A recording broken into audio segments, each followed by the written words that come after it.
This is all the titles we could afford. And I'm taking the music off the TV. So, don't tell Al Jarreau. Okay.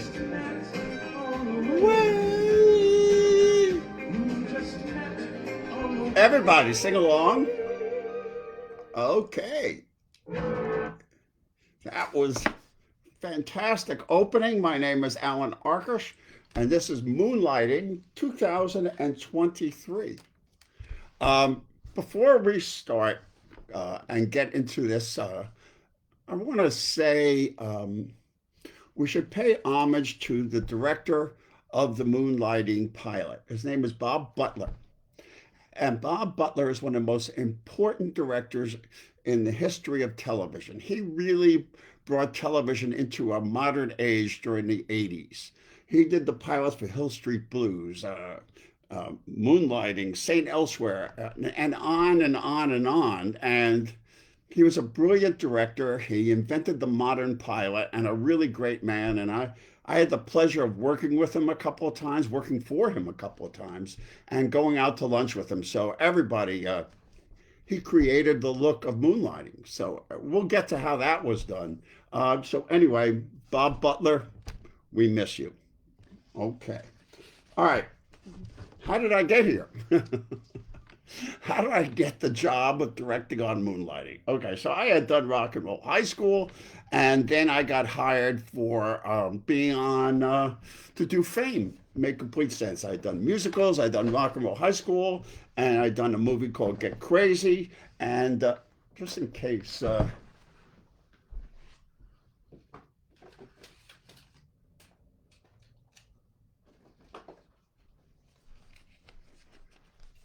that was my first movie. Yeah, there you go.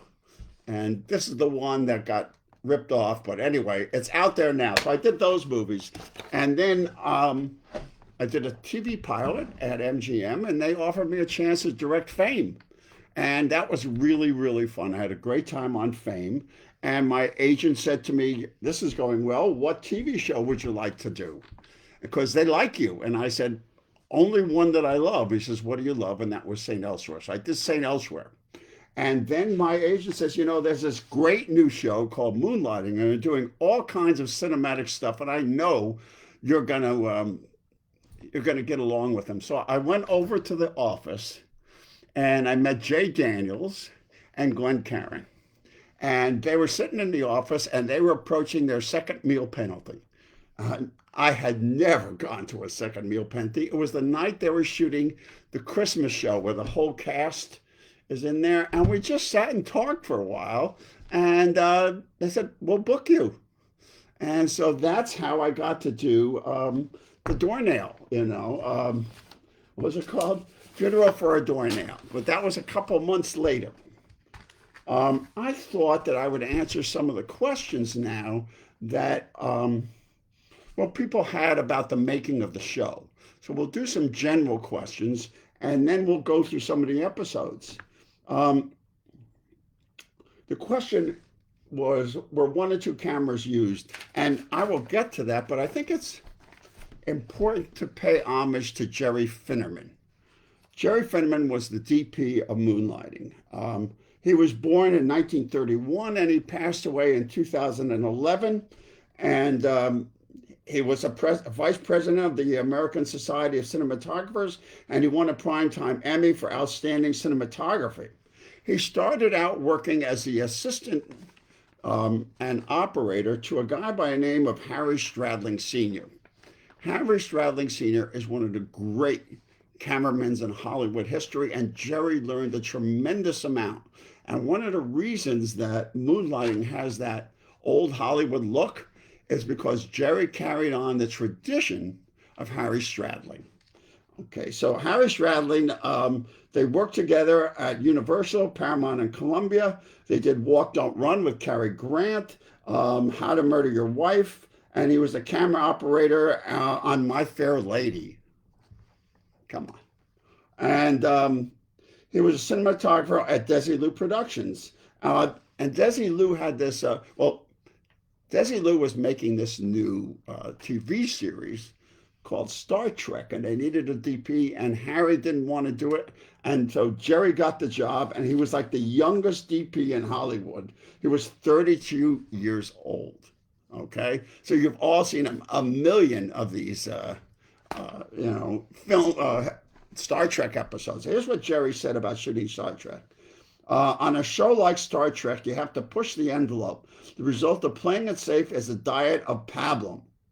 He used light placements and color gels as mood lighting, employing lighting techniques and changing background wall colors.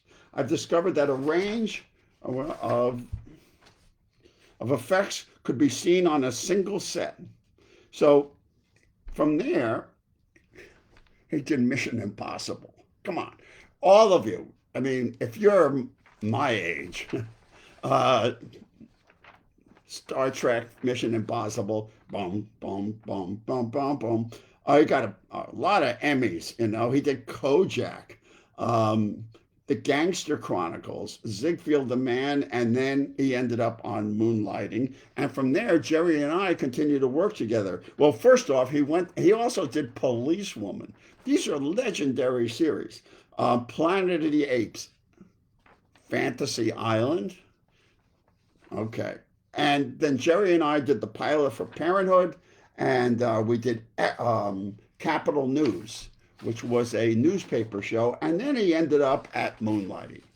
So he approached Moonlighting with hard light.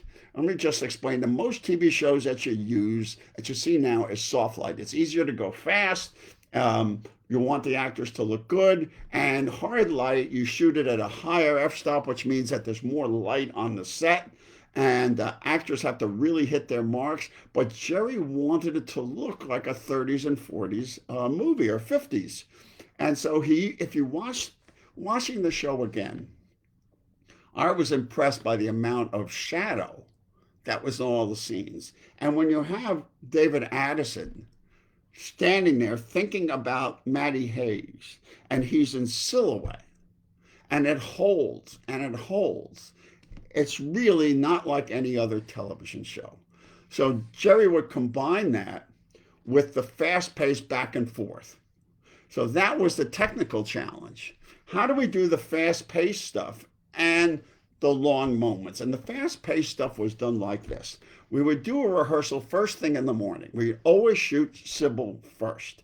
She looked her best in the morning, and she was a morning person. And she was always prepared.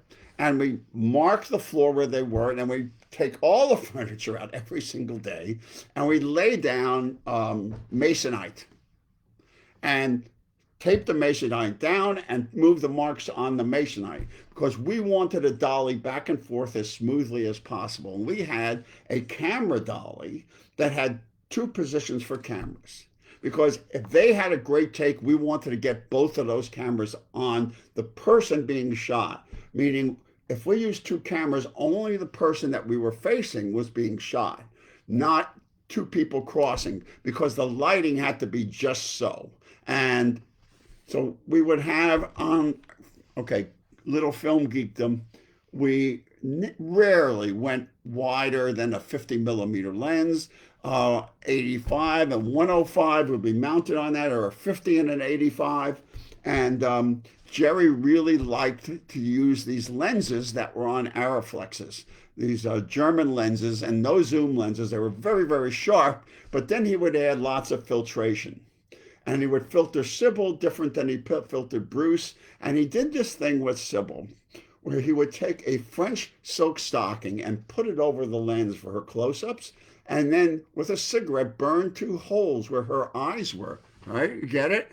So the light hitting her eyes would sparkle. So next time you watch the show, watch that. And this filtration would be so out of focus it would work. On Bruce, so she would get a lot of front light. And Bruce, you wouldn't do that. So how do you balance off in a two-shot the amount of filtration you have on Bruce and Cybill? Jerry had this rig that was used in the old days. It was a long sheet of glass like this, okay? And it had different amounts of filtration, and he'd mount it in front of the camera and slide it. so that he liked the amount of filtration it would have in the lens itself. And off we go. And sometimes we would shoot, God, sometimes we'd shoot 6 or 7 pages a day, 8 pages a day. And there were takes where there was truly magic there. When I was looking back at A Trip to the Moon, and there's a scene in the office there, which is really long, and they hit so many different positions. And the camera operator and the dolly grip were all top of the line. And I'm watching this, and I remember on the set being so entranced. It was as if I was watching the finished movie, and then all of a sudden everyone stopped talking. And I realized that the take was over, and I said action again. That's how lost in it I was. So we'd shoot Cybill's stuff first, and then we'd turn around and we'd shoot Bruce in the afternoon. And by then, Bruce would be wide awake, and he would have thought about what Cybill had been doing. And that's why you get all that little embroidery reactions, right? And between the two of them, because he had already figured out what she was doing so he could counterpoint it. So they were like, well, someone asked Miles Davis, Miles, how do you always have the best musicians? And his answer was, I always have good musicians, but I have the best listeners. Okay, you get that? They were really good as reacting off each other. As I said in that video, she understood Cary Grant. And Cary Grant was a great listener. And she understood film history. And Bruce was method, and so he was in the moment. And so that was kind of why that chemistry worked so well. I mean, once though, you see, a wide angle lens is what you got here. All right, see, it's like, you see the whole room. This is my office, by the way.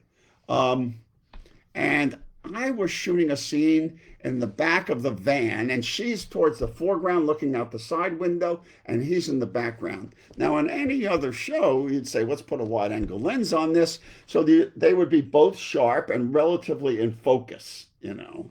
But, you know, 25 millimeter lens on Cybill was, or as Jerry Finnerman used to call her, Cookie. And we set it up and we put the lens in there, and Cybill sits down and she looks at the lens, which is like 3 feet from her, which she hates. And she says, Jerry, what's this?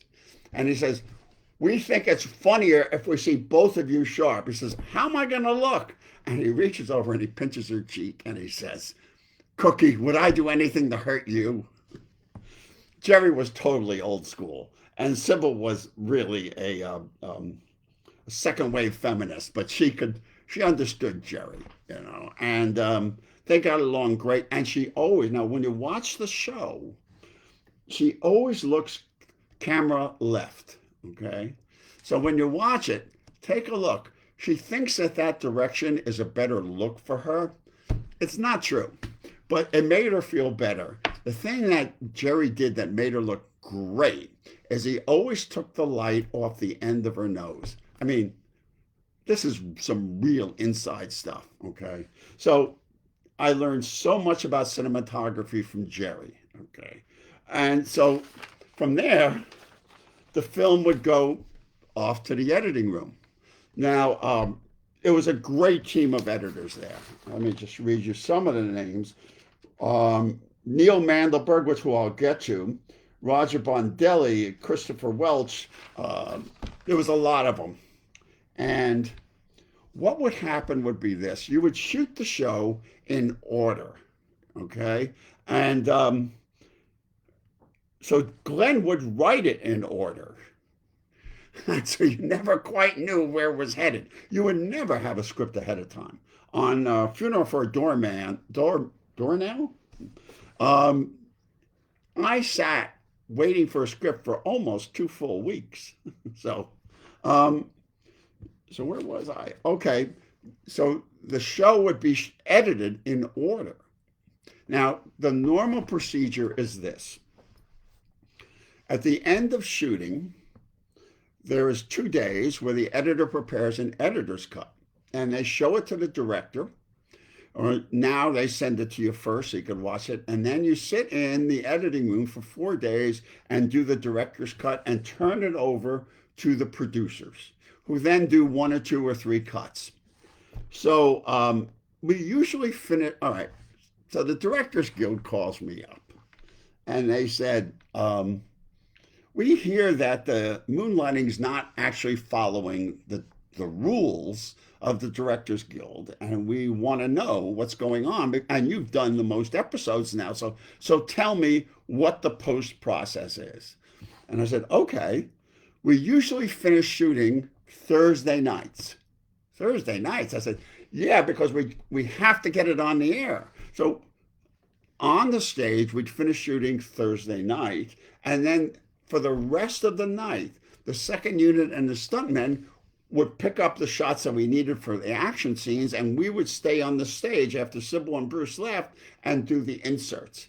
All that stuff would go in the lab. We had missed the lab run, and they'd hold the lab open on Friday to print all this stuff up, and we'd go in the editing room. So now it's Friday. It's on the air Tuesday, okay? The person at the DGA can do the math, and he says, so if you finish on Thursday night, when do you see the editor's cut? I said, Tuesday nights at 9 with the rest of the country. I thought that was a pretty good line. That's what it was like. He really never were involved in the editing. And all weekend long, they would throw themselves into the editing, and then it had to be scored and mixed and everything. And very often, the network, ABC and ABC Productions, would not see a cut till it was locked. That's unheard of. And they'd see it on Tuesday mornings. So the editor that I was very close with was Neil Mandelberg. Now, Neil, I got along really well with Neil, and I thought he was a pretty great editor. He did, in his life, he's done 57 episodes. I forgot to mention how much Jerry Finneman shot. I know I wrote it down. Anyway, so Neil has edited 57 different shows and episodes. He and I together did the miniseries, and he was nominated, and I got a Emmy Award for The Temptations. We also did this really funny movie called Elvis Meets Nixon. It's really, it's been made by someone else, but this one's the real thing. And it was really great to work with Neil on this. We did many pilots. We did a pilot of a movie in Nashville called X's and O's, Capital News, Parenthood. I even did a Christmas movie for Hallmark. Don't tell anybody. It's called Christmas with Holly. Keep it to yourself. Okay, Hellcats, Tucker, Snoops. And we were close friends. I went to his son's bar mitzvah and everything. So that's kind of the behind the scenes stuff. Okay. How many scenes did you film were cut? A lot. I mean, the scripts were really long. They were like 80, 85 pages. And what Glenn would do is this. They didn't look like anyone else's scripts. They were a little bit like sitcom scripts, and all the dialogue in the center of the page until you got to those great scenes where they're talking at once. So one side would be Maddie and one side would be David. So you could see where they had to overlap. And normally when you do overlapping, one person talks and you try not to overlap on each other's lives so you can make it better in the mix. We never did that. We did all our overlaps live because we wanted that energy, right? So they were so good at it, and they were so good at listening to each other. I mean, that's what people remember from the show, They remember the pace and the speed of the dialogue, and that's how the scripts were kind of written and the pace of it. So that kind of answers your question, as well as the fact that I was, from my days at NYU Film School, I was a real student of romantic comedy and screwball comedy. And so this show was a perfect fit for me. Plus, it had music in it. So I understood the nature of how you shoot stuff like that and the pacing of it. So it came natural to me. And I think every director has an inner clock that ticks like a metronome, and you know whether a scene is too fast or too slow by how it affects you, like your heartbeat. comes from years of doing this. So that was kind of how I felt about the show and how I could keep the pace going. Plus the fact that they both were great listeners, and there's a lot going on the screen, and it was really, really well cut. How do I prepare for episodes? Interesting question. I don't. The scripts came in really late. I mean, sometimes they wouldn't come in till 3 o'clock in the afternoon, before you shot it the next day. My all-time favorite was some chase scene I was doing. I can't remember what it was. And we didn't have the rest of the scene. We had it up to a certain point. And since we had no prep, we had not really scouted the location. But so we're there shooting, and I call the officer, Glenn, what happens next? And you hear everyone in the writer's room telling Glenn what that should happen. What do you got? You got a staircase? Yeah, okay. So we were kind of making it up as it went along. There were scenes where you'd be shooting, and then the next page you'd turn and be to be continued soon. And you'd have to block it so you could stop, and then pick it up again when the pages would arrive. In fact, pacing. All right, let me go to the next question here. Charles Rocket.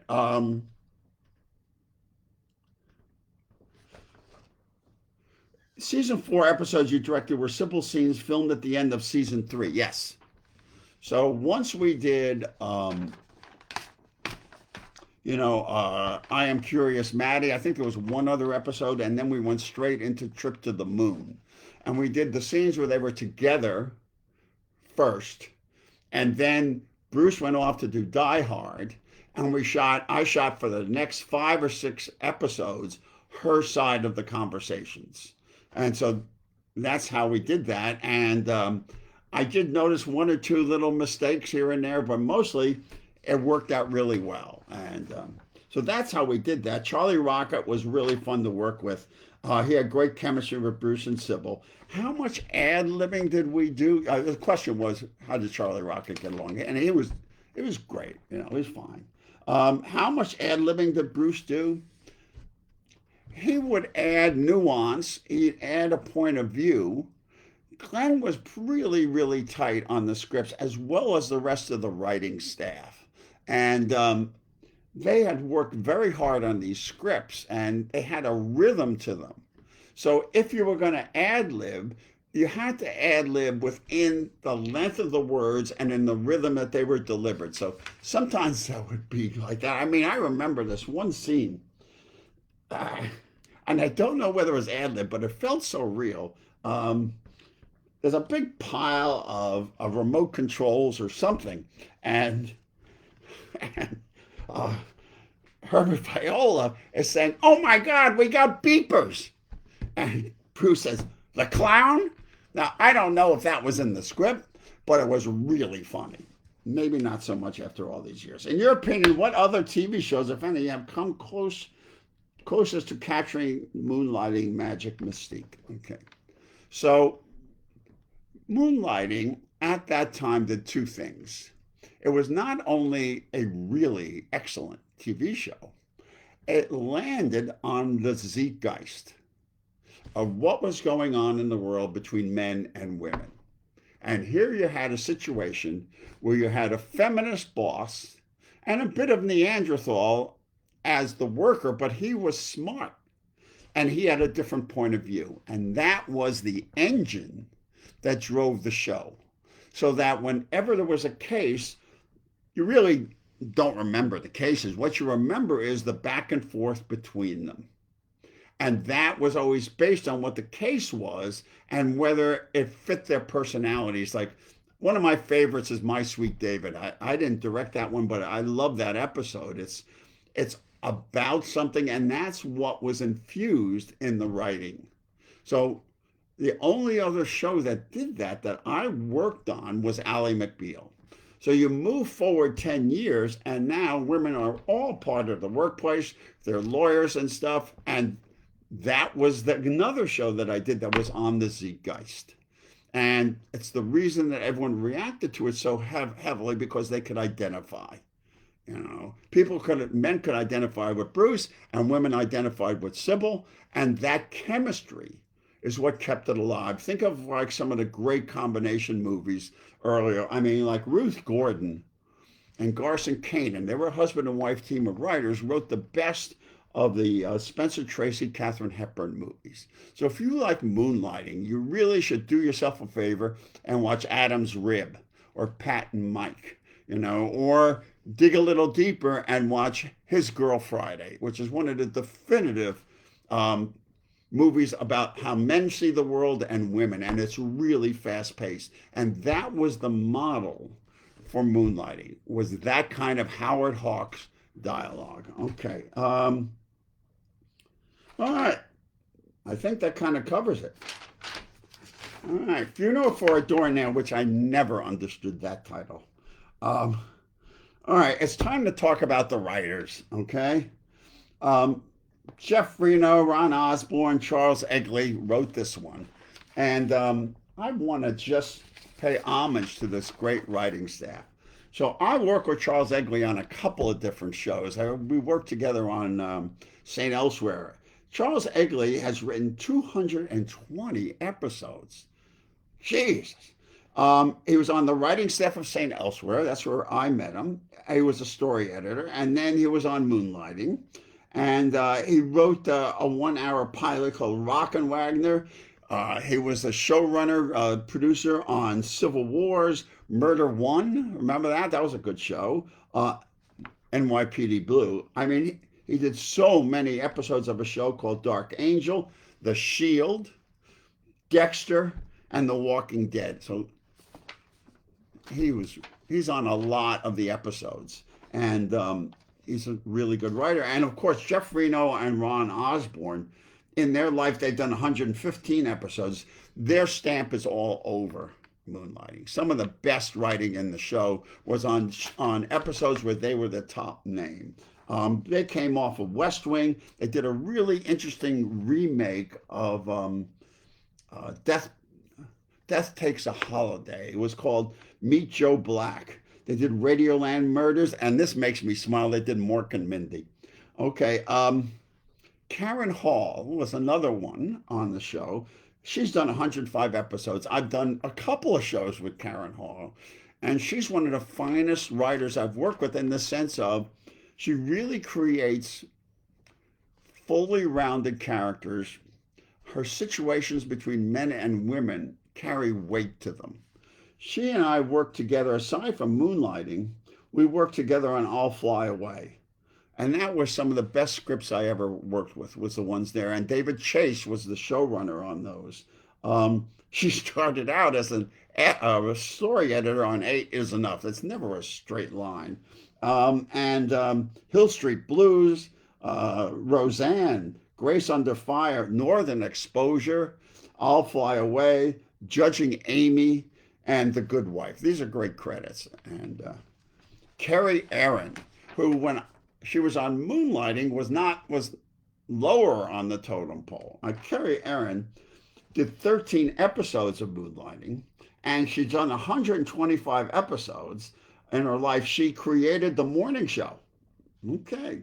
And Bates Motel. She was a producer, writer on Bates Motel, which is great stuff. And I love that show. And Friday Night Lights and Parenthood. These are really good credits. And of course, Roger Director, who I count as a friend, like Charles Egley, a friend. And Roger came from Hill Street Blues, NCIS. He went on to NCIS LA, and Mad About You. Charles Egley's story. Okay. So Glenn comes down to the stage and announces that we have 14 Emmy nominations.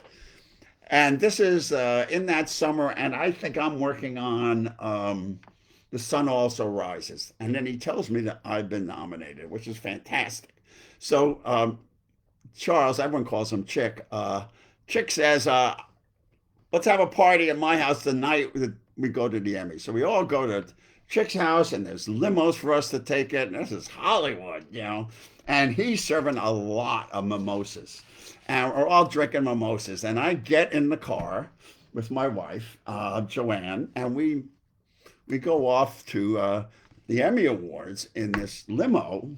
And as we get closer, it's just, you can't get any. We're like 4 blocks away and we're stuck in traffic and they're letting the big stars through. And the mimosas are going to explode in me. So I say, Joanne, I'm going to run in there because I can't hold it anymore. So now I'm running along, and as I get to the front, this limo door opens, and there is Bruce and Demi getting out. And he goes, big guy, come in with me. So I walk up the stairs with Bruce and Demi and a million photos, and I am in People magazine. I am in every shot of Bruce at the Emmys because I'm standing there. I look at my face and I go, it's me thinking I really got to pee. I didn't win. Okay, so funeral for a doornail. I didn't have a script right away. No surprise there. And so what I did was I went down to the set every day and watched the chemistry between Bruce and Cybill and the director and how it worked. And I learned a couple of things. One thing I learned is that if they had different opinions, they would kill you if you said, let's do it both ways. They don't want to hear that. They want you to weigh it in and then, decide.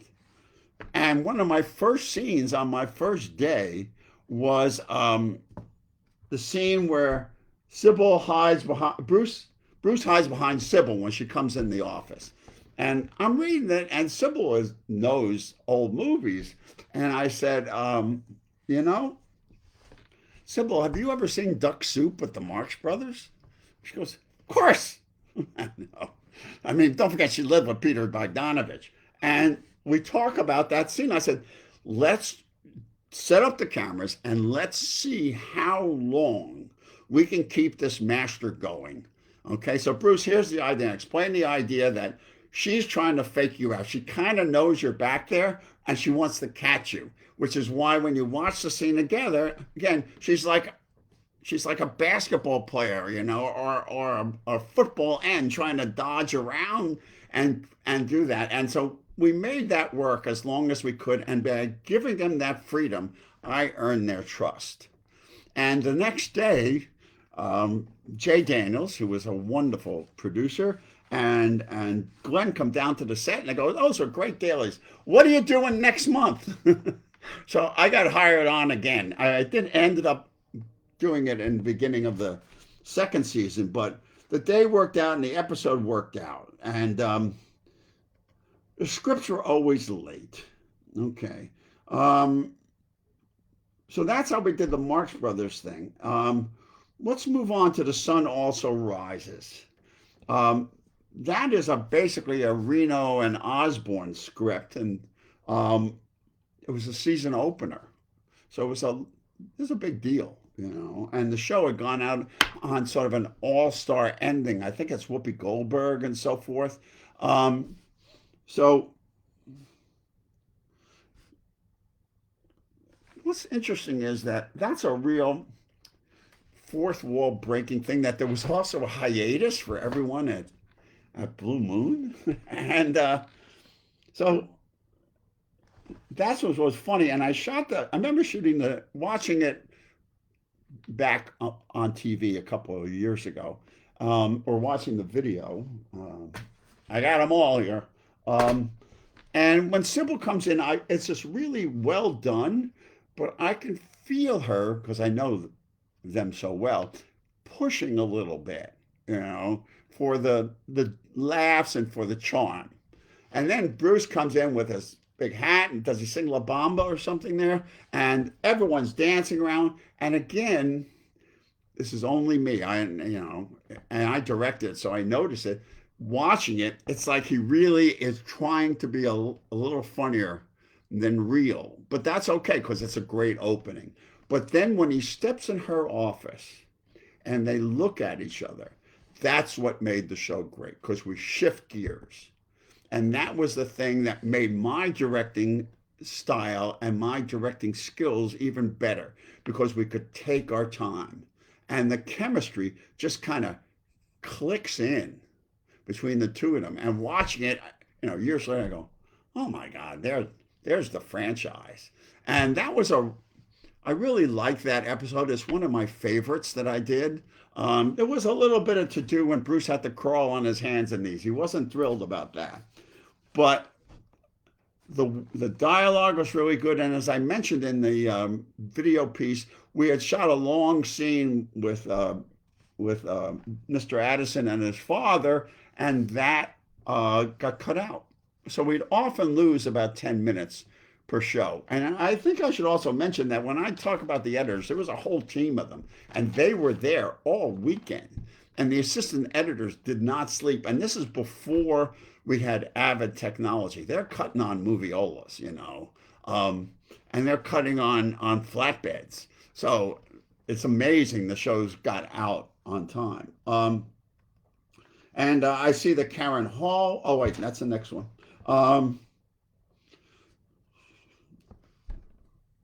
So here's an interesting moonlighting aspect. When we would do scenes where they were in the car and they drove, they were always shot the same until we started just not going out for them. We used to tow, and you'd have an 85 millimeter lens one way, 85 on the other, and they'd cross them, and we shot the whole thing. We never shot a two-shot because we were still in a 4:3 format, and the two shots are all about the hood then. Now, because television is 16:9, it looks a lot better in a two-shot. In any case, that's how we did it. And we'd go around and do that, then they'd reload. And whenever there was a stop and they'd be reloading or we'd be done and driving back to the studio, they would ask the sound man to turn off the mics, which he did. And you could see them talking in the car in a different manner than they were casually at the beginning of the day or when they were acting. There was an intimacy there, and a sense of how they were connecting. And it was really great to watch. And I think that was like this other level to their relationship, which got into the writing. Paul Sorvino was really wonderful to work with. Again, we had a great casting, and so that worked out well. Okay, the wedding scene. All right, here's what I was going to tell you. This is so moonlighting. All right, so we shoot this wedding scene. Now, think about this wedding scene. How many people are involved? And it's a big room, and everyone's got to get dressed for the wedding. So we had 3 cameras. Now, you have to shoot in directions. And I didn't really have a shot list. I'd seen the room. And so what we did was, it's called the north, south, east, west. You lay out your shots north, your reverses south, and you don't want to do too many east, west because that's another big lighting setup. But we had to because they're up at the altar and they're looking at each other.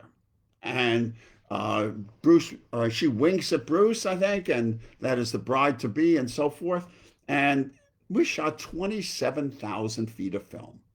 That was a real go, go, go day, and at lunchtime, we knew we were coming back to the next day to do the scene between the two of them. Bruce takes her out, and they're going to go to some room, and they're going to have a discussion, about what happened and the story behind the story and the punchline out, which is, it would be really amazing if we slept together. It's such a good script. And so we go in this back room, and we're looking at it, and we said, and Jerry says, let's run some cable here, and we'll light it this way and that. Alan, what do you think? I said, for not knowing what the script was, I think that makes complete sense. I turned to Jay. I said, Jay, what could it be? 4 pages? 4 pages would be a lot in this room. He goes, yeah. He's keeping Jay knows something. We get the pages 2 hours later. They're 10 pages. And they include children of all nations singing It's a Small World. So I don't know how the legal department was able to clear It's a Small World from Disney, but they did. And they got the children, and Robert Turturese was the costume designer. This was the kind of thing where you go, Robert, you're an Iron Man. To get costumes for children of all nations, to cast it in less than 24 hours. And we shot the scene. The thing was, and I want to be fair about this because this is a process. To try and work in the children of all nations and stuff, I had to block the scene, so I only could see the children when I needed them. Okay, so that was good. And now comes the big confrontation. If you remember the episode, and this is why it's such a good episode, because Bruce thinks she remembers him really well because they both got drunk and they had sex together. And I think he compares it to the Olympics. They would have given him 5 gold medals or something like that. Some totally man thing, right? Which is epitome of his character. And of course, Maddie is going, come on, come on. So anyway, she says, I guess you know all about me. And that's where the scene takes its turn, because he says, he nods, and she says, I used to be a really different person. I would get drunk at Rochester's, and I would let men beat me at pool. I am a great pool player. And Bruce has been bragging what a good pool player is and how he beat her. And I would let them think they won, and then I'd let them think they were great, and they'd take me home. Now, the take that she did, the first take, was full of self-pity. Okay? And then I did this and then that and so forth. And I had been in acting classes and had done a scene like that. And the acting teacher stopped me. She goes, what are you doing? And I said, well, this bad thing happens. Says, yeah, but that's in the words. Who are you? That's what I want to see, who you are. What makes us an interesting person? And I never forgot that lesson. He actually made me do the scene balancing a broom on my hand. That's Jeff Corey. And I would get distracted. And he said, now, isn't that funny? His whole life has fallen apart and he's goofing off. So Bruce kind of looks at me like, do something, big guy. And so I pull her aside and I say, here's the thing that you're attracted to David's father. Because you and the Addisons are all the same. You're just kind of big assholes, you know?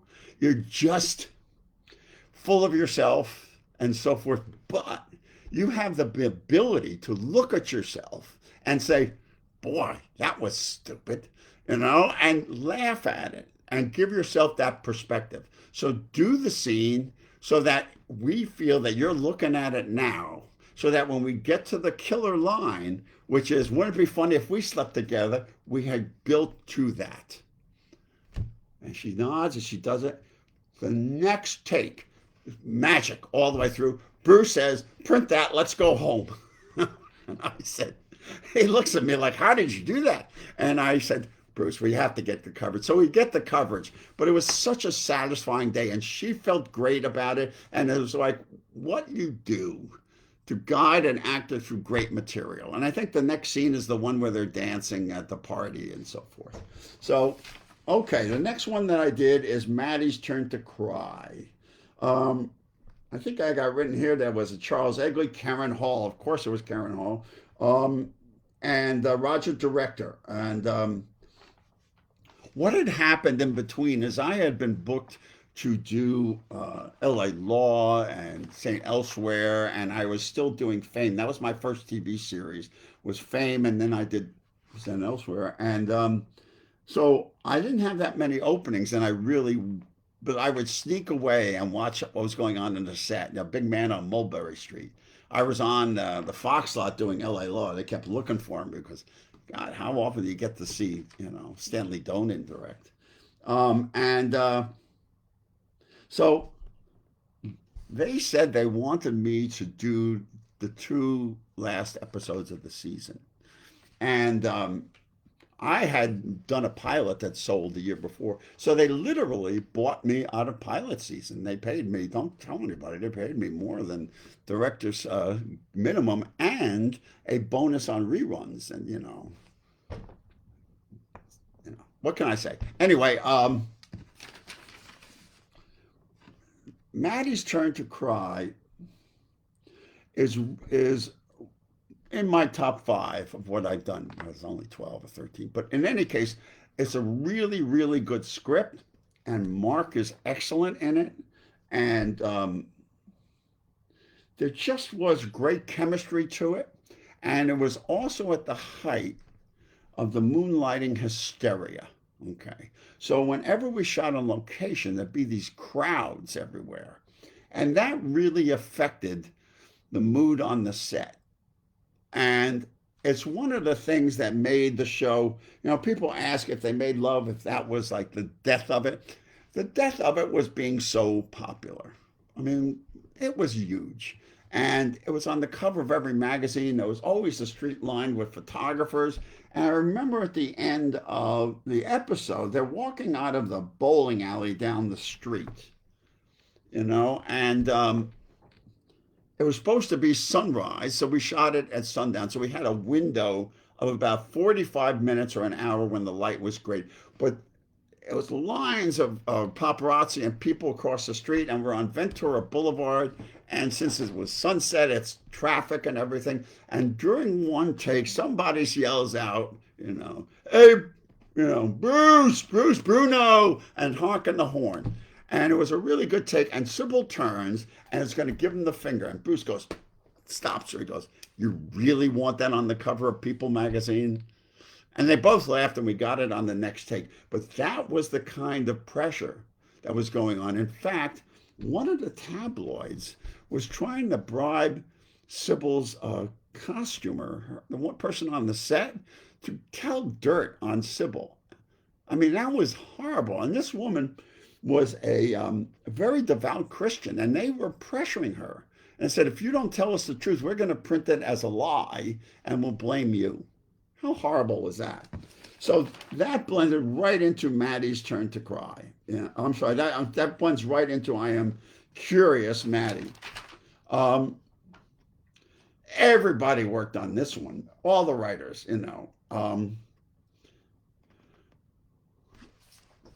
there's a scene in that one. Now, I have been on the show for almost a year now, and there's a scene in that where Cybill is lying on a couch. I think it's Mr. Pesto she talks to, comes in the door. And I thought of this funny idea of blocking it through Cybill's feet. And so she would act it, but the feet would also be a commentary on it, okay? Now, can't say that was original. I got the idea for that shot through the feet. This is a really arcane film thing from a Sam Fuller movie called House of Bamboo, where there's a shootout from a train, and the last shot of the shootout is this guy dead with his feet, blocking the frame. And in between his feet is Mount Fuji, and then the title. And I always thought, what a great image. So I did that on Fame, and I also did it on St. Elsewhere, where there's a conversation between someone outside the toilet and someone taking a dump, which is kind of the way St. Elsewhere would push it. And the guy taking the dump would act it with his feet. So we did that. And I was really happy with it and so forth. And the next day, Glenn comes down to the set and he goes, I got to talk to you. Okay. So he says, when I write a scene with the blocking included, I expect it to be the way that I wrote it. Now, having been on the show for that long, I didn't feel, I felt like it, but, and he said, and here's the worst part. It's funnier your way. So we just looked at each other and I said, I totally get it. And that led to the scene where Mark Harmon comes to David Addison's apartment. And Glenn had written in 3 or 4 or 5 lines from David Addison. And we're watching the rehearsal, and I thought, Bruce says, you know what? This would be a stronger scene if I didn't say anything. Where's the camera? And so it's going to be crossing you onto Mark. So you're the one-sided frame. So we're seeing you the whole time. I've learned a lot in my time, and you want to feel both actors. And if you can get a master where it's almost like a close-up, but you can feel the distance between them and the chemistry, that's what I was going for. And so Glenn comes down to the set and he says, show me what you have in mind. He shows and he goes, Bruce, you're right. You shouldn't say anything. And Bruce goes, well, I just want to say one thing. And that's a really good scene. And so much of it has to do with camera placement and the lighting. The show would often have darkness, and darkness with time for the actors to think. And that was what most people don't remember, but it's what made the show an A. It would have been an A minus or a B plus if it was just the funny stuff, okay? But it had such emotional weight. And sometimes the choice of song would carry weight. Now, Mark Harmon is sitting at the table having made breakfast for Maddie, and we shot it beautifully because we had to wait for Cybill, because we had found out that Cybill was pregnant on the episode before, is when she told us. So we had certain rules. And so we had time to light this and everything. And then when I watched it in the editing room, I said, Glenn, this is fabulous. What a great idea to put When a Man Loves a Woman by Percy Sledge there. I mean, so emotional. And he looks at me and he goes, good song, unearned emotion.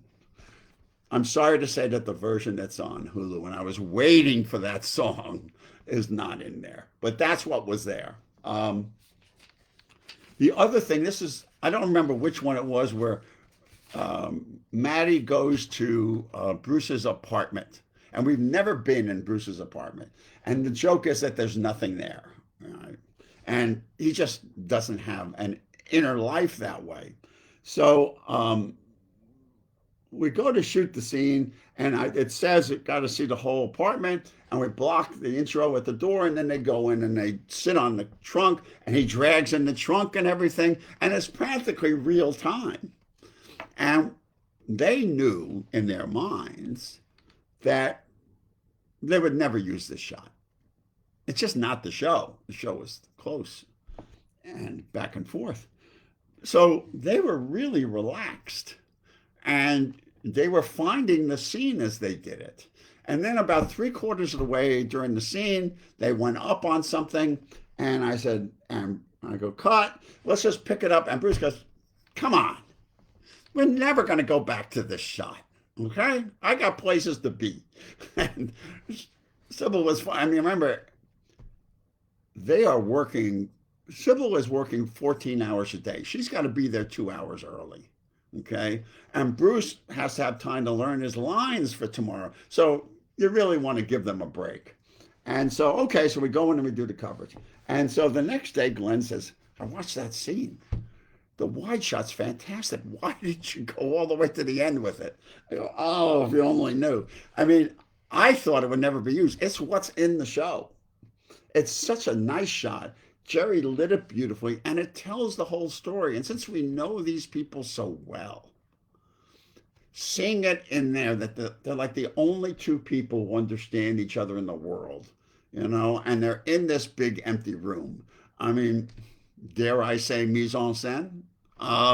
In any case, let's get to the story that everyone wants to hear. Okay, so Cybill is pregnant, okay? And she has a limited number of hours that she'll work, and it's completely understandable. She has twins. And my first AD's name is Skip Bodine, and we had done a lot of shows together. I'm going to do a little side trip here with Skip Bodine, because his father is Bill Bodine, who was a Hollywood director and directed 300 movies and TV shows, including W.C. Fields movies. One of my favorites. It's a gift, okay? So I was always asking him about his dad, you know. So Skip and I did Crossing Jordan together. And so they ask you at Universal to put your name on what name do you want for your parking place. And in this movie, there's a great scene where W.C. Fields is trying to fall asleep, and he's lying on steps, and everyone keeps waking him up. And this guy comes along and says, can you tell me where Carl Lafang lives? And it's this endless thing where he keeps spelling it. capital L, small a, capital F, small o, small n, small g. It's a very funny, kind of excruciating comedy. So I'm walking past Skip parking lot, and he's had Universal put a sign up that says Carl Lafang. So Skip, if you're out there, you were so much fun to work with. Oh, so the outfits that Cybill wore, the beautiful outfits and so forth, she always had to be belted in and so forth. And she had a really, really, really big motorhome, okay? And the back room was so big that we called it the back 40. So you had to call her on the walkie-talkie, go to the front door, the side door of the motorhome, and she'd look at you on the video and then would let you in. But if she was in the back, going to the back 40, it's over. She'd have her belt off and her feet up, and that was like an hour to get her back, you know. So we're trying to make the air dates on this episode, and you got it, we're done. And so she goes, I'm going to go lie down, go to the trailer. And so we're looking at it, and they check the gate, and there's a hair in the gate. And this is when you had film. And we all go, oh, hair in the gate. Go, Jerry, is there any way? Hair in the gate. Go, Skip, go get her. So Skip goes running. He stops at the door, and he goes, I'm not supposed to tear off. He throws that, and he sees her heading for the back. And he gets on his hands and knees, and he goes, don't go to the back 40, Mrs. Cybill. Don't go to the back 40. And she laughed, and she came back in, and we got the scene. This is all totally inside stuff for you people. So then we had to do the big kissing scene. But before that, we had to do the scene where they go down the stairs. Now, truth be told, I never bought the scene where David Addison's in bed listening. I never thought that would work, but it was fine. It's not all like I love every scene, but what happens next of them bursting out and so forth. And the problem is this. She's got only so much energy and so forth. And so she announces, I'm only going down the stairs once. Completely understandable. She's very pregnant. We got her for a couple of hours, you know. She didn't want it to turn into a million takes. So Bruce and I have to go down the stairs and do her lines, and she would yell, stop. And that's the point where she would stop. And we just look at each other like, this is so weird. So he then says, how are you going to shoot it? Now, the pages came the night before. If I had known that this was going to happen on the stairs, I would have asked for a crane. But we didn't. We didn't have that. And she goes, well, and all of a sudden this voice from the back of the stage comes in and goes, Cookie, it looks great from back here. And there's Jerry, and he's got his arms out like a wide shot. And that's why there's a wide shot in there. And because she could go down the stairs only once, and it's got all those beautiful shadows in it. Again, Harry Stradling, hard light. And that argument and the slapping, there was discussion on the set about it. I remember Glenn being involved, but I think that, excuse me, I think that we had already worked that out. I think that by the time we got there, it was thought through, and doing it was really tense, you know. Everyone's really tired. It's the end of the season. But then the problem was this. Bruce had broken his collarbone, and she was pregnant. So there was no way they could be on top of each other, even though it says in the script they're rolling around the floor together. So I let them go, and I get with the stunt person and the doubles, and we lay out this choreography with Jerry of how the stunt people are going to knock over all this furniture so we can only get to the end of the scene with them rolling into frame. Now, this had been a problem throughout this episode because the scene in the parking garage where there's that chase and everything, I never had all three of them at one time, really. Mark Harmon had to leave because he'd already been way over schedule.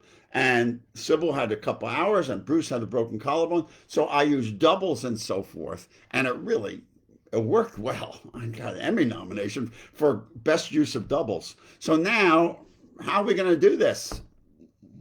And I can't have him on top of me, and my shoulder, And Jerry says, "Get me a sheet of plywood, big sheet of plywood." I get it. He goes, "Lift up the rug, nail the rug to the plywood." Does, and now the plywood is standing there, like that's the floor, and the camera's looking at it as if the camera is overhead. Now, if you want to make movies and TV shows, you better be able to flip around space really easily. And he goes, "You'll roll into frame as if you're rolling, and we'll shoot the shot, and then you'll roll out of it, and then we'll put the bed where this is, and you'll roll into that. Done in a half hour." And they both look like, this is never going to work. I said, it's all about your weight is on your feet. And you know what? Cut to Be My Baby, it works just fine. The only thing that's wrong when I watch it is that her hair is going according to gravity instead of laying back on the pillow. But let me tell you, the one thing that I will always remember from the shoot is how much Banaka was sprayed between takes. There was a little tension going on, and it was not easy. Now, they weren't actually rolling on the plywood, they were rolling on the carpet nailed to the plywood. Okay, so everyone visualize that. Okay, look down at your floor, and as if you're the camera overhead, it would be the same thing as if, but they're standing up. Since you don't see horizon, you think you're looking down at the floor, and pretty clever. So we went right into a trip to the moon. No downtime, because we had to get Bruce out to do Die Hard, and we had to get Cybill out before she gave birth. And that's why the scenes are split between David and, well, it's also the story, David in one place and Maddie in the other, And so we had to shoot all the stuff of Maddie in her house and shoot David. So we did the scene in the laundromat. And interesting, the scene where Cybill has to act, it was Dr. Joyce Brothers, I think, in the mirror, was very, very difficult for her because we locked the camera down and did a split screen. Not unusual. I've done it like 1,000 times on Heroes. But the actor still is seeing himself in the mirror, and that really threw her off. She did not like to look at herself and see herself in the mirror because we were going to take her out and put Dr. Joyce Brothers in. So that was kind of interesting. And now we're going to have Ray Charles. And Ray Charles does not do playback. Okay, what's playback? Any of the old style Hollywood musicals or most new ones, you pre-record the vocals and you pre-record the music so that the person in the scene lip syncs, actually sings along with their pre-recorded vocals so it sounds really clean and good. The trick then is, though, you're really acting the scene twice. Once when you record the vocals, because you have to put yourself in the mind of what you're singing about and what the emotions are. And that's not so much in this scene, but that was the key to the Temptations movie. In every scene that we did new vocals for, it had to match. We chose the song and the emotions that match. And then when you go to act the scene, the emotions fit the vocal, except Ray doesn't do that. Ray wants just the band in his head, and he's going to do the vocals and the piano live. He's Ray Charles, okay? But the Raylettes are doing pre-recorded tracks. And he sat there all day at the piano, and his manager would bring him these little silver cups of something clear that he would drink. And what it was, we found out was gin. And it would be watered down. And all day long, he had a gin buzz on. Excuse me for a second. So Bruce and I are like, we never left his side. He's sitting at the piano bench. Bruce is on one side, I'm on the other. We're talking to Ray about all this stuff. And then Bruce says, you know, my mother loves that song, You Don't Own Me. I just have to tell you that. And every time I hear it, I think of her. You know, and I just love what you do with that song. And Ray starts playing You Don't Own Me and singing it for Bruce. And it's like one by one, the grips, the electricians, everybody stops what they're doing till Ray finishes singing You Don't Own Me and goes, tell your mother you love her. And Bruce looks at me and says, comes over and he goes, not bad from two guys from Jersey. We both were from Jersey. So that's how the day went. It was great. And we got to hang with the Raylettes, and they were hilarious. And it's a very, very good scene. It makes no sense, but it's a really good scene, you know. Oh, Eva Marie. Is this the one where Eva's in it? Oh, let's talk a little bit about the Honeymooners. So I grew up on the Honeymooners, and I loved it. I watched it every weekend, you know. And so we got some VHS of the Honeymooners, and we watched it, and it had not aged particularly well, but I had such nostalgia for it. And so we were going to copy the set, and Jerry and I were watching it together, and you know, we noticed that every episode started with the same thing. Started on the door and was a dolly back, or forget that, or was a dolly in. And on every episode, there was a bump on the camera in the same place. So they never fixed the floor, even though they did the same shot every week. So we go to, on the day we shot, Jerry takes some tape and winds it up, like some gaffer's tape, and tapes it down to the floor. So we get the camera bump in the same place. A little in-joke, you know. So Cybill hated it. Hated the Honeymooners as only a true feminist could. To the moon, Allyce, the constant threat of violence, you know, against women. The fact that the women weren't supposed to be seen and not heard. The buddy of the two jerky guys just did not work for her. She didn't find any humor in it. And I was worried because one of the things you don't want is to have the actor making an opinion on the character they're playing. They have to find the character in themselves. And when it came to shoot, she was perfect.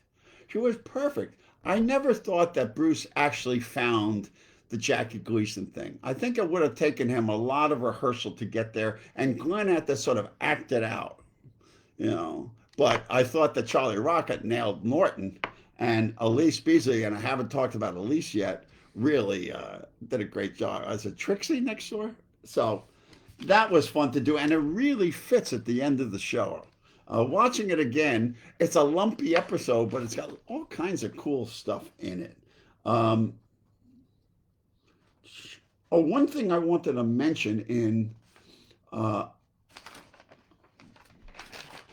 Maddie's Turn to Cry, there's a chase and a truck bouncing back and forth and so forth, and I was prepping it, and I started thinking about Sullivan's Travels. It's a movie by Preston Sturges, and there's a chase in a motorhome where they're chasing this kid in a little hot rod, and the director's in the hot rod trying to get away. And it's a way that the frame works and so forth. And I watched it at home, and I brought in, those days, VHS of it, and we all stood on the set and watched that scene together and figured out that what made it so funny was that Sturges made the frame a little too tight, so that the characters were bouncing the edge of the frame, and it gave him so much more energy, and he never broke it.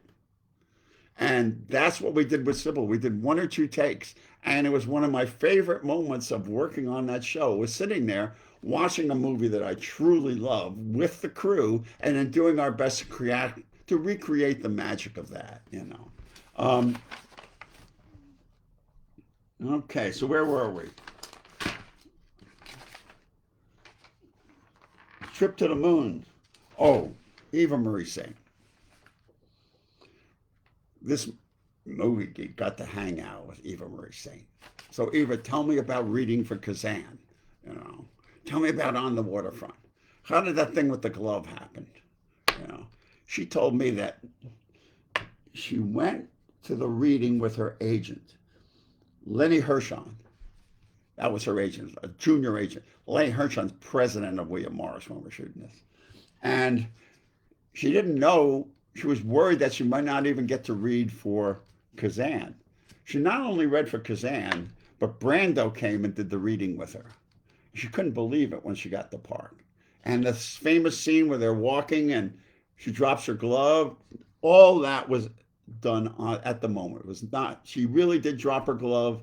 Brando picks it up and he starts pulling the glove on his hand, which is, of course, pure method of how he's tearing her life apart.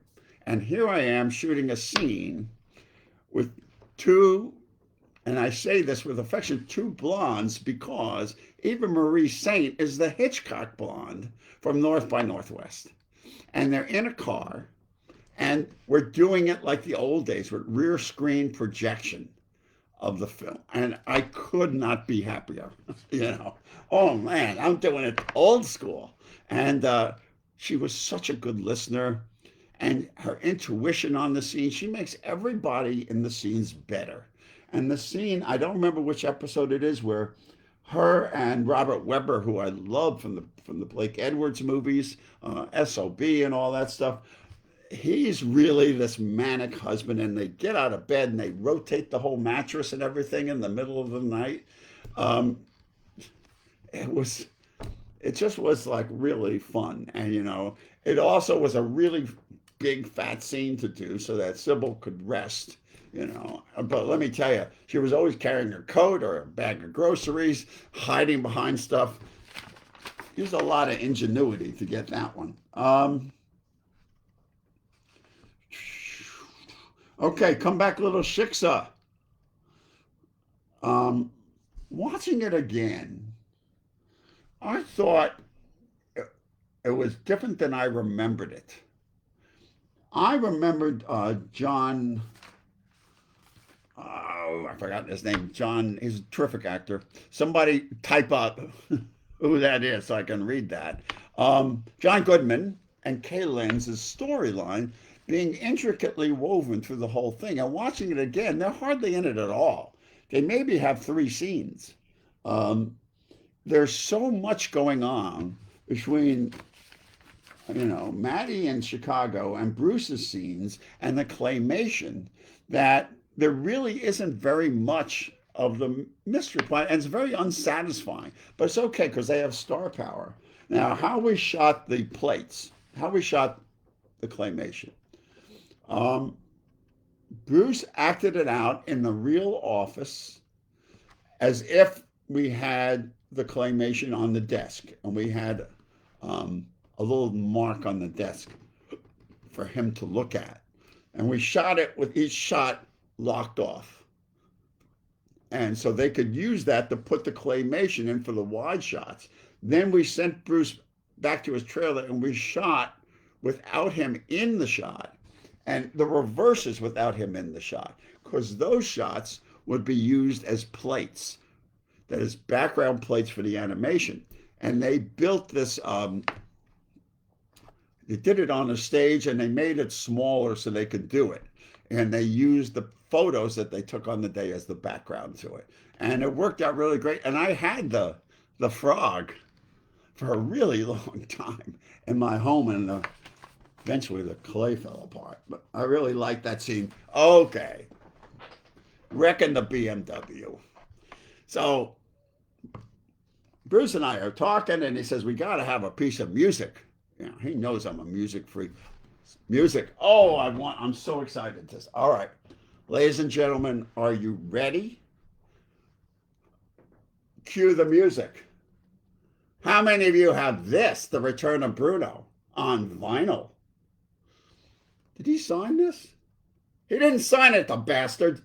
Anyway, I got this from Bruce.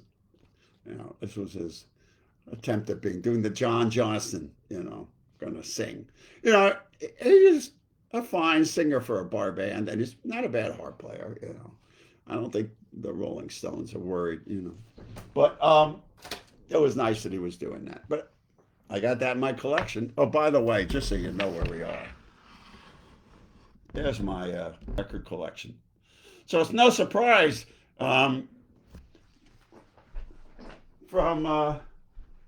here to here is all the Bruce Willis.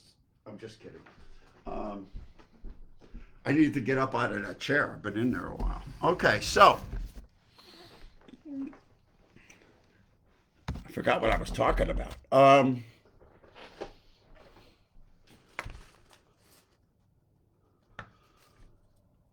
Manic Depression. So we got to pick some. We're talking about songs. I mean, there's a lot of songs you could use. The secret to using a needle drop in a movie is that the writing and the record collection. I'm sorry, I read the side of it. The writing, the directing, the camera, and the editing. If they are all working with the same heartbeat, a lot of songs can go along with it. But there's always that one song that gives you the edge. But Bruce wanted to choose the song beforehand. So we're talking, and he goes, how about Manic Depression by Hendrix? I go, yes, let's get the live one. There's a live one. He goes, calm down. So we tell, that we want it. And then this thing comes back from ABC, the head of music, saying, you can't get Manic Depression. It's too expensive. Are you crazy? It's like $45,000. And Bruce says, let me call him up. Jay had come down to the set. And so he calls him up and he says, is this so-and-so? He says, oh, this is Bruce Willis. So you won't pay for Manic Depression? Well, Mr. Willis, we're sorry. It's really more than we've ever played, and there's a precedent. And Bruce says, it's late in the afternoon. I'm not feeling so good. Hearing this has really put me over. I think I have the flu. I may miss a couple of days this week. Hangs up. Next day, Manic Depression. We didn't get the live one, but we shot the whole scene with it playing on a boombox in a parking garage, just really, really loud. And yes, there was a dead body in the BMW, but not when we shot it. And that shot where the door is open, that was Bruce's idea, when it takes off the door. And he wanted to wreck it a lot, but it was a very satisfying scene. Okay, I hope I'm not boring you. And shooting place. Okay, CoolHand Dave. Now we're running out of stories. So they came up with this idea of CoolHand Dave, of doing it like in a prison. And so I go in with I'm there. I shot all these episodes back to back. There's no prep. I went from one to the other, right? And so now I go into it, and we're talking about this episode of going, and the writers are really happy about it, and they're a great bunch. And, I got this idea of going to prison. I said, well, we should definitely use stuff from prison movies. So now we're throwing around titles. I said, what scene would be great? Remember in White Heat when he finds out his mother's dead? And they whisper it down the line. White Heat, Roll Walls, early 50s, fantastic movie. Look at me, Ma, top of the world. Okay. Spoiler alert. And so they wrote it in that the guy's mad because David Addison won't take him to the prison rodeo. It's a long time. And then the riot in the hallway, as I took a lot of shots, I think it's called The Riot in Cell Block Number 9 from Don Siegel movie. So I watched a lot of prison movies, and Robert Siodmak movie with Jeff Corey in it. Just watched a bunch of prison movies to get that feeling. We shot it in the jail downtown, which I've shot in a lot, Lincoln Heights, which is not a great place. And the thing about it is also, it's a real jail. So you can't move the walls or anything. So it takes a while to light it, and your camera positions are And so we're doing David escaping between the two walls and stuff. And I got this take rolling, and all of a sudden Bruce is like scaling down, and he goes, "Oh, oh, oh!" I said, "Cut, cut!" He goes, "Cut!" I said, "Are you burnt?" He goes, "No, I was acting." So he never did it again. It's not in the show. So one of the best days I have ever had. Oh, by the way, it was his idea to sing "What's Your Name" by Donna and Nawan in the cell. I love that song. It's a Philly song. What's your name? Are you Mary or Sue? We're just throwing out the songs here, okay, folks? Go to Spotify for that one. Probably if I had to name the 10 best days I've ever had as a director, doing the Gilbert and Sullivan number is one of them. The pressure to do, we did, if you watch it, it's really 3 or 4 scenes and then a full number where Bruce didn't have a chance to learn the choreography. And I really didn't have much of a chance to see the choreography.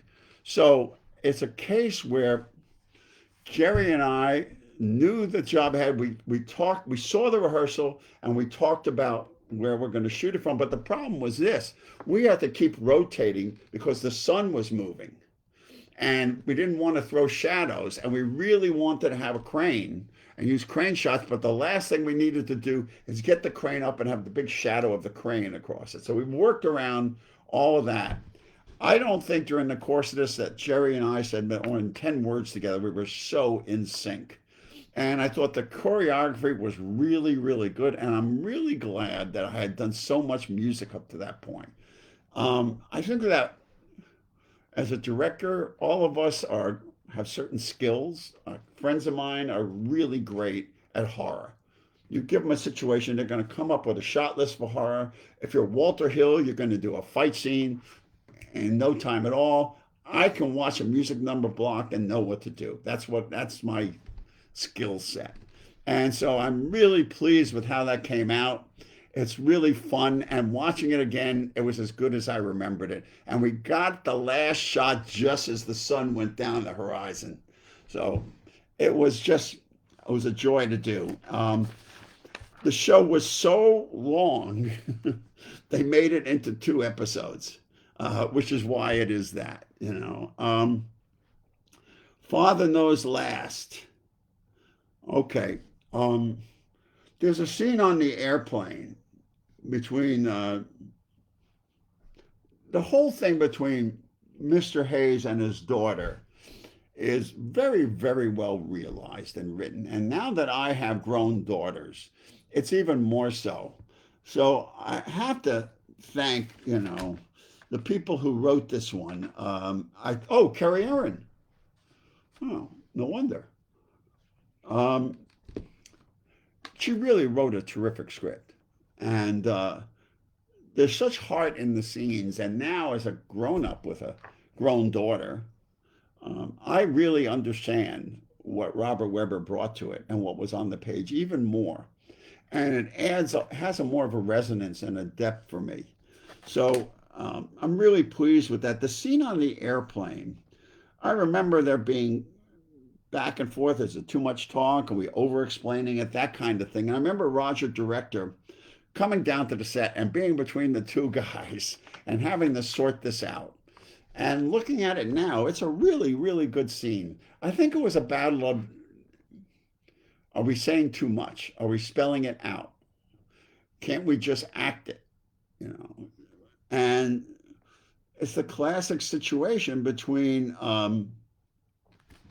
writers, and directors. I'm sorry, writers and actors. There is some thing that happens in television. Don't get me started on bad notes from networks and studios, but because we'll be here all night. But the thing is that they will give a note saying, shouldn't we tell them that again? shouldn't we remind, and now you're on the set.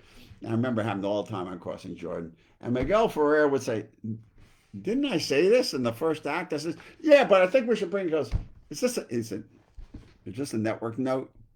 I said, yes. And he would go like this. There it is. Throw it away. Tell them to call me. So I think that was a bit of it in that scene. And looking back at it, it turned out really well, I was, at that point, I'd been on the show for so long. I don't know what happened to the scene where he asked Maddie to marry him. It's so long ago. It's brought up in this. And when I went by and I was watching it, I assumed that I had seen that scene. But I don't know what happened to it. I don't know if we shot it. So I'm sorry. This question came in. Okay, we're getting down to the end here. So if anyone has some questions, now's the time to type them in. Meredith, you can ask me what my favorite Walsh pictures are. Okay, Plastic Fantastic Lover. Okay, I had come back after doing a very bad movie called Caddyshack, and came back to Moonlighting, and this was the episode, and Andy Robinson, who plays the guy behind the mask, is the guy from Dirty Harry. He's the one who holds the kids hostage. So I got to spend a lot of time talking to Andy, and I said, you were so great. And he goes, yeah, it ruined my career. I can't get work except as a mad killer. I was too good. And looking at it now, I forgot how much of it this episode is like Abbott and Costello meet Frankenstein, or a Three Stooges one. But now when I saw it, I remembered all the stuff that Bruce wanted to add to the tone of it, and the fight of throwing the noses and all of that stuff. Jennifer Tilly was just hilarious and a joy to be around. And the scene where they're rolling around on the floor is so funny. And it was better, much better than I remembered it. I remembered a lot of great slapstick. And one of the things that, in seeing it again, when he's got the chainsaw by the door and he's threatening them, they all moved at once. And it's very funny because their reactions are in sync. And looking back at it, I realized that my comedy chops at that point in my career were pretty much in gear. So which brings me to Bert Viola and Agnes DePesto, because they make me laugh all the time. And I love the fact that they always call them Mr. Addison and Miss Hayes. And how Bert worships Mr. Addison, and the night that they go out to pick up women. All right. That scene was cut down at the last minute by the network. So this is me getting back at ABC. What they cut out is this. Bert sees these gorgeous girls, and so he wants to, get involved. And Bruce says, calm down. There's many gorgeous women here. Don't put all your eggs in one basket. But they cut that line out because the out of the scene was, after the drinks come and the girls give them the look, Bert's last line was, which basket do you want to put your eggs in, Mr. Addison? Killer line. Cut it out. Okay. Working with them together, I've done a lot of stuff with Curtis. And one of them is Elvis Meets Nixon. Curtis is in there. He plays Elvis's best friend. He's really funny. We did a bunch of shows together. In Crossing Jordan, he plays an S&M artist called the Punisher, who during his whole scene makes a peanut butter and jelly sandwich. In any case, and Agnes, they just had great chemistry together when he would try to climb over her desk. And he's just funny but alive and makes it believable. And that scene where he's all alone in the office. Is this the end of Blue Moon? Is this the end of the dream? His ability to take those comic lines and overstate them makes him into a terrific, tragic figure, you know. So, Plastic Fantastic Lover was my last episode. Um, do I know where Glenn was going to take Maddie and David's relationship if Cybill had not gotten pregnant? No, I don't. I'm lucky I knew what I was shooting the next day. What would their relationship show look like if Cybill had not gotten pregnant? I don't know because Bruce had to go off and do Die Hard, which was oddly enough only like 2 blocks away. You can actually see the building that he's running around in from the back of our stage. Um, how did they kick things over if they're standing up? They go down on the floor. Remember that? And they roll around. Those are doubles, knocking the stuff over as they're rolling around on the floor. It's doubles were really well done by Chris, our stunt man, and they turned their faces away at all the right times. Was there one scene that cracked everyone up or motion? You know, here's what would happen. We'd all be worried because we didn't have the pages for the next day. And we'd get back from lunch and pages would get handed out.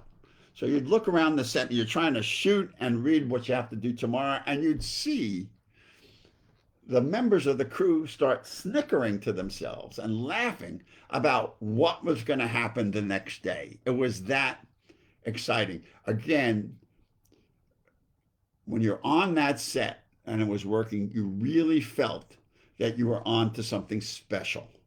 And that's the way Ally McBeal felt.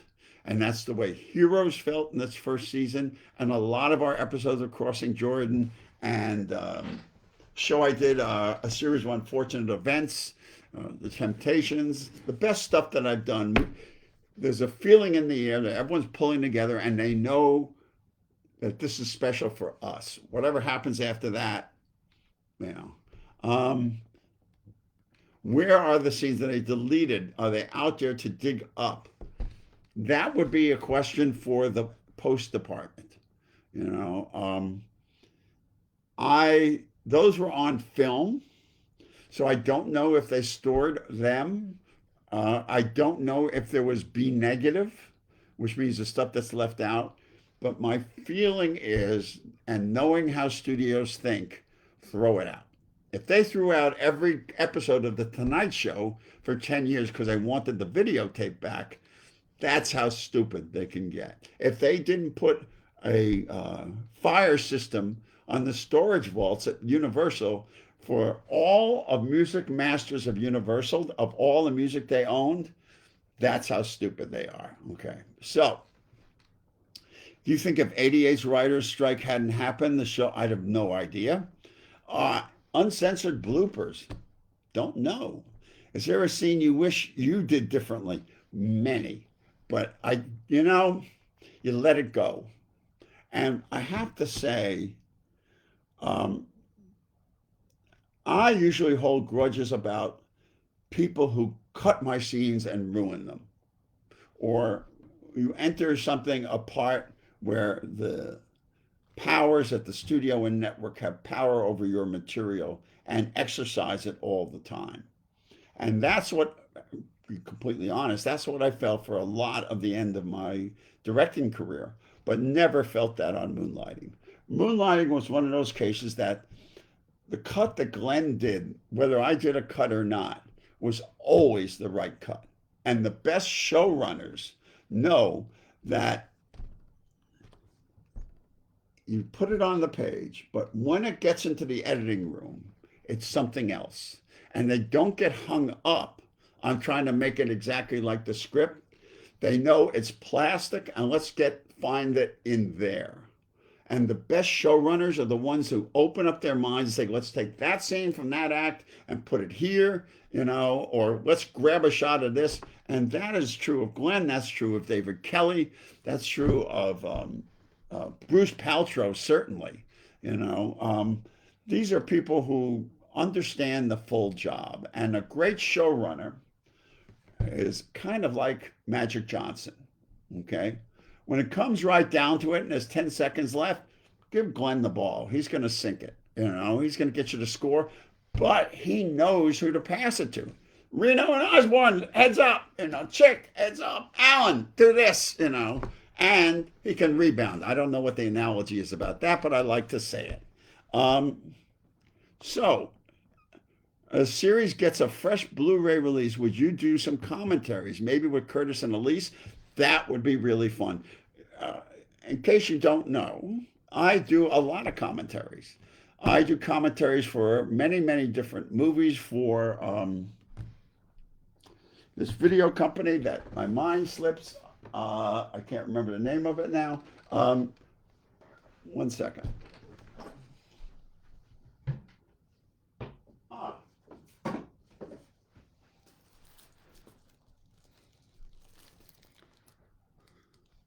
Kino Lorber. I've done like dozens of these where I watch the movie and stuff. Here's one I think you should all watch. Isadora. Okay, great movie about a first-wave feminist. So that's what I do. I've done a lot. And on Heroes, we did the commentaries as soon as the cut was locked. We would do the commentary right away so that when it aired, the fans of the show could watch it with the commentary online. So it would be fun to do it, especially with Curtis and Allyce. That would be great. Curtis and I get along great. He's so funny. He's a Sherlock Holmes fanatic. So I'd share that with you. Any other questions? Because I am running out of steam. Did I steal anything fun from the set? Not really. But what I wish I had bought was the Moonlighting jacket. To be honest, it was really ugly. Okay. It was maroon and kind of amber. It had nothing to do with the style of the show. And so I never bought one. Now I wish I had one. Robert Turturese, the costume designer, the things that man had to go through. Imagine trying to get costumes for children of all ages, the day before you're shooting it. And Cybill getting larger and making it look good. And I always loved the hush puppies that Herbert Viola wears. And Mr. Pesto's kind of loose things and the consistency of the color palette and the sets that were built, and thrown up so quickly. I know I wrote his name down. Give me a second. He deserves mention. James Agassi. He worked really hard, and sometimes we'd be on a location and we wouldn't get to the scene in the bathroom. Okay? And he would get a bathroom built in 2 days, with all the fixtures to do like a page and 5/8. That's the thing. We spent a lot of money, but we spent it well. I've been on shows that don't spend enough, and I've been on shows that spend too much. But Moonlighting, Jay Daniels was a really smart producer. And he really knew how to delegate and get it done. And he protected Glenn's vision. There is no Moonlighting without Glenn. You just knew. And Glenn and I have had conversations, and he jokes, he says, I had no idea what he was doing. Okay, my last Moonlighting moment. So I am shooting Trip to the Moon, and the episode is about to air of I Am Curious, Maddie. And I get home from the set, and it's like 7:30, and I know that I've got till 9 to, watch the episode. I'm starving. So my wife and I run to this local pizzeria. And we're going to get something to eat. And as soon as we sit down, the waitress comes over. We call her over and say, we know what we want. Because we got to eat fast and she goes, you want to get home and watch Moonlighting? That table, and that table said the same thing. So there you go. So I can't reduplicate that experience of driving into work the next day and having everyone, drive time radio talking about it and so forth. And, getting to work with Cybill and talk about old movies with her, and Bruce being just really funny and a scholar of method acting and watching his career explode. And I worked with Cybill after that. So, I mean, the fact that Cybill and I could sit there and talk about Lubitsch silent movies, you know, I know that doesn't mean much from to a lot of you. I mean, but that was really terrific. And in general, looking back at it, it's better to remember the good stuff, you know, and seeing it again, seeing this idiot sit alone in my office, watching it on TV, laughing at my own jokes. It's a little embarrassing, but I'm really proud of my work. So, anyway, thank you, everybody. I hope I answered all your questions. Okay, to Bob Butler, to Bruce Willis, okay, and to Cybill Shepherd and Glenn Caron and Mr. Pesto. I wish I could remember a rhyme, and Mr. Viola, et cetera, et cetera, et cetera, and Jerry Finnerman and everybody who worked on that show, and Neil Mandelberg, who was my friend for years after that. These things don't come around that often. We're not getting any younger. Thank you.